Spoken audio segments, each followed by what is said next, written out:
प्रधानमंत्री जी ने कहा था अच्छे दिन आएंगे, आए, पर भारतीयों के भारत के बाहर आए, भारतीयों के हिंदुस्तान के अंदर नहीं आए।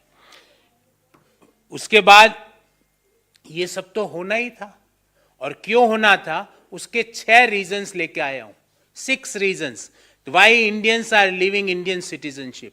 पॉइंट नंबर 1, लगातार बढ़ती बेरोजगारी।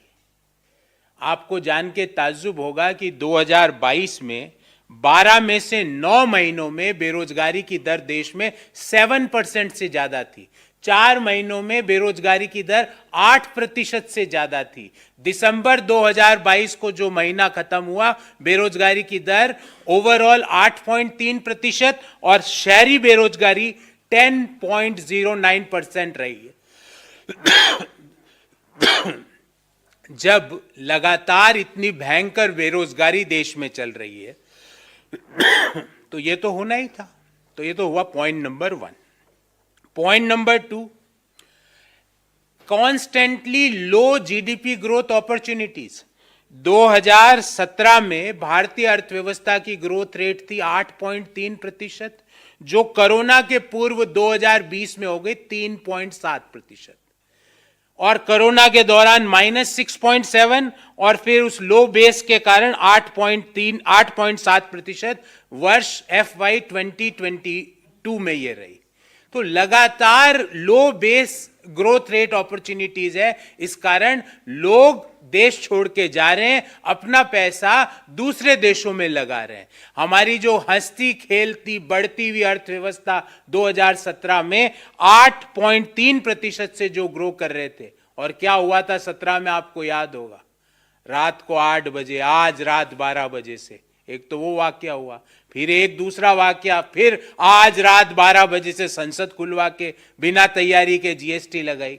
तो ये जो दो भीषण बम मारे भारतीय अर्थव्यवस्था पे, उससे भारतीय अर्थव्यवस्था 8.7% से 3.7% आ गई, और कोरोना के दौरान माइनस में चली गई, और फिर लो बेस के कारण वित्तीय वर्ष 2022 में ये 8.7% से ग्रो गई।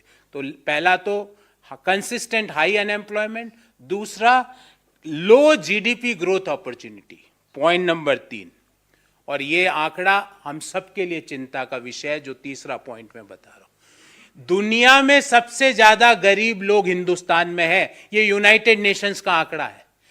The largest number of poor people in the world, और मैं आंकड़ा दे रहा हूं यूनाइटेड नेशंस का, 22.89 करोड़ लोग दुनिया के हिंदुस्तान में गरीब है। 22.89 crore Indians are poor as per United Nations. और ये किसने किया research? United Nations Development Programme और ऑक्सफोर्ड यूनिवर्सिटी की संयुक्त रिसर्च में ये पाया गया।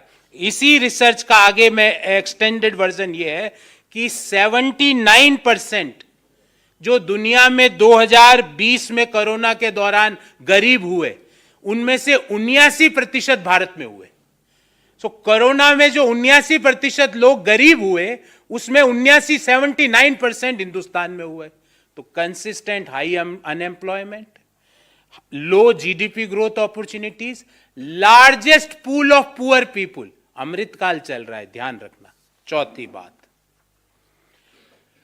ग्लोबल हंगर इंडेक्स, 121 देशों में हम 107वें नंबर पर है।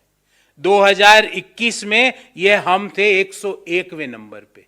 मतलब पूरे जितने भी एशिया के देश है, उसमें अगर हम अफगानिस्तान को हटा दें तो हम हंगर इंडेक्स में सबसे पीछे चल रहे हैं। ये point number 4, global hunger index. Point number 5, global gender gap index, मतलब महिलाओं का जो आर्थिक क्रियाओं में भागीदारी है, अगर हम दुनिया में देखें तो हमारी रैंक 146 देशों में 135वीं है। यह रिसर्च वर्ल्ड इकोनॉमिक फोरम ने करी। वर्ल्ड इकोनॉमिक फोरम के अनुसार ग्लोबल जेंडर गैप इंडेक्स में हमारा स्थान 135 है दुनिया के 146 देशों में।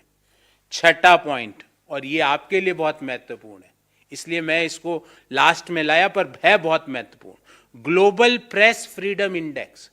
दुनिया में 180 देशों की जो रेटिंग हुई, उसमें वर्ल्ड प्रेस फ्रीडम इंडेक्स में भारत का स्थान 150वां है।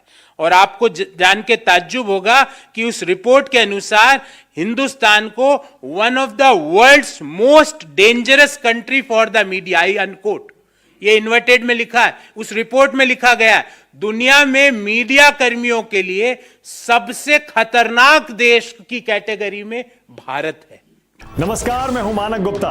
अगर आपको हमारा ये वीडियो पसंद आया हो तो इसे लाइक और शेयर जरूर करें, और हां, हमें सब्सक्राइब और फॉलो करना ना भूलें ताकि आप देश और दुनिया की कोई खबर मिस ना करें।